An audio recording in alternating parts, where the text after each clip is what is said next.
ఏపీలో ఎన్నికల రాజకీయం ఆసక్తికరంగా మారుతోంది. సీఎం జగన్ తన పార్టీ అభ్యర్థుల కసరత్తు వేగవంతం చేశారు. 1-2 రోజుల్లోనే తుది జాబితా విడుదలకు అవకాశం ఉంది. టీడీపీ, జనసేన పొత్తుతో బరిలోకి దిగుతున్నాయి. బీజేపీ వైఖరి స్పష్టం కావాల్సి ఉంది. కాంగ్రెస్ ఏపీ పగ్గాలు షర్మిలకు అప్పగించింది. పూర్వ వైభవం కోసం ప్రయత్నిస్తోంది. ఈ సమయంలో జగన్ ఎన్నికల వేళ వ్యూహాత్మక నిర్ణయాల దిశగా అడుగులు వేస్తున్నారు. ముఖ్యమంత్రి వర్యులు జగన్ ఎన్నికల కోసం కొత్త వ్యూహాలు సిద్ధం చేస్తున్నారు. ప్రతిపక్షాలకు ఏ అంశంలోనూ ఛాన్స్ ఇవ్వకూడదనేది సీఎం జగన్ లక్ష్యం. ప్రతిపక్షాలు జగన్ టార్గెట్గా ఎన్నిక బరిలోకి దిగుతున్నాయి.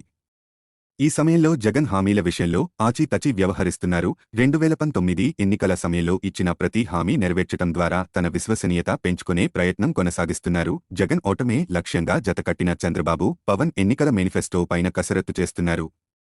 ఇప్పటికే టీడీపీ సంక్షేమం పైన హామీలు ప్రకటించింది. కానీ ఆశించిన స్థాయిలో ఆ పథకాలకు ప్రచారం, ఆదరణ కనిపించలేదు. చంద్రబాబు ఏం చెప్పినా అమలు చేయరని, ఎన్నికల్లో మోసం చేసే హామీలు ఇస్తారని జగన్ ప్రతి సభలోనూ ప్రచారం చేస్తున్నారు. 2019 ఎన్నికల సమయంలో చెప్పిన విధంగా జగన్ పెన్షన్ 3000 చేశారు.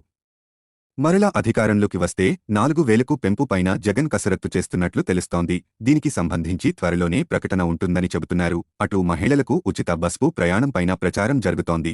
ఇందులో సాధ్యాసాధ్యాలతో పాటుగా పొరుగు రాష్ట్రంలో ఎదురవుతున్న సమస్యలను, ఆర్థిక భారం పరిగణలోకి తీసుకుని తుది నిర్ణయం తీసుకోనున్నట్లు సమాచారం. ఇక రైతుకు రుణమాఫీ అంశంపైన పార్టీలో చర్చ జరుగుతోంది. రాష్ట్రంలో రైతు సంక్షేమానికి కట్టుబడి ఉన్నామని చెబుతున్న ప్రభుత్వం ఇప్పటికే పలు నిర్ణయాలు అమలు చేస్తోంది. రైతులకు రుణమాఫీ అంశంలో ఎంతమేర చేయాలి, ఎంతమేర భారం పడుతుంది, ఎంతమేర చేస్తే ఎంతమందికి ప్రయోజనం కలుగుతుందనే అంశాలపైన కసరత్తు చేస్తున్నట్లు తెలుస్తోంది.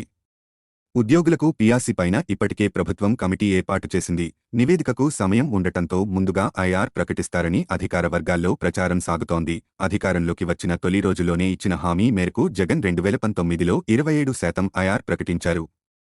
ఇక ఇప్పుడు ఉద్యోగులకు పలురకాల బకాయిలు చెల్లించాల్సి ఉంది. ఫిబ్రవరి 2వ వారంలో వాటిని చెల్లించే విధంగా ప్రయత్నం చేస్తున్నట్లు తెలుస్తోంది. దీంతో పాటుగా ఐఆర్ పైన నిర్ణయం ఉంటుందని సమాచారం. దీంతో సామాజిక న్యాయం ద్వారా అన్ని వర్గాలకు దగ్గరవుతూనే ఈ హామీల ద్వారా ఎన్నికల బరిలోకి వెళ్లాలనేది సీఎం జగన్ ఆలోచనగా కనిపిస్తోంది. తాను అమలు చేసిన సంక్షేమం మరోసారి అధికారం అందిస్తుందని భావిస్తున్నారు. దీంతో జగన్ ఎన్నికల వేళ ఎలాంటి హామీలు ప్రకటిస్తారనేది ఆసక్తికరంగా మారుతోంది.